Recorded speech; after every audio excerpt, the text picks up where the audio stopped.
চট্টগ্রাম ও নাটোরে সড়ক দুর্ঘটনায় 4 জন নিহত হয়েছেন, আহত হয়েছেন 12 জন। শুক্রবার সকালে এসব দুর্ঘটনা ঘটে। সকাল 7টার দিকে বাসে করে চট্টগ্রাম যাচ্ছিল নারায়ণগঞ্জ তোলারাম কলেজের একদল শিক্ষার্থী। মিরসরাইয়ের মিঠাছড়া এলাকায় বাসটির ধাক্কায় এক পথচারী নিহত হন। এছাড়া সকাল 8টার দিকে বাকুলিয়া শাহ আমানত সেতু এলাকায় বাস ও কাভার্ড ভ্যানের সংঘর্ষে একজন নিহত হন। এদিকে নাটোরে গুরুদাসপুরে দুটি সড়ক দুর্ঘটনায় 2 জন নিহত হয়েছেন। এ সময় আহত হয়েছে অন্তত 7 জন। খাগড়াছড়ির মানিকছড়িতে পিকনিক বাস ও ট্রাকের সংঘর্ষে বাসে থাকা অন্তত 17 জন আহত হয়েছেন।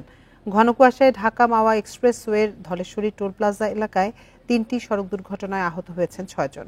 দুর্ঘটনায় ক্ষতিগ্রস্ত হয়েছে 7টি যানবাহন।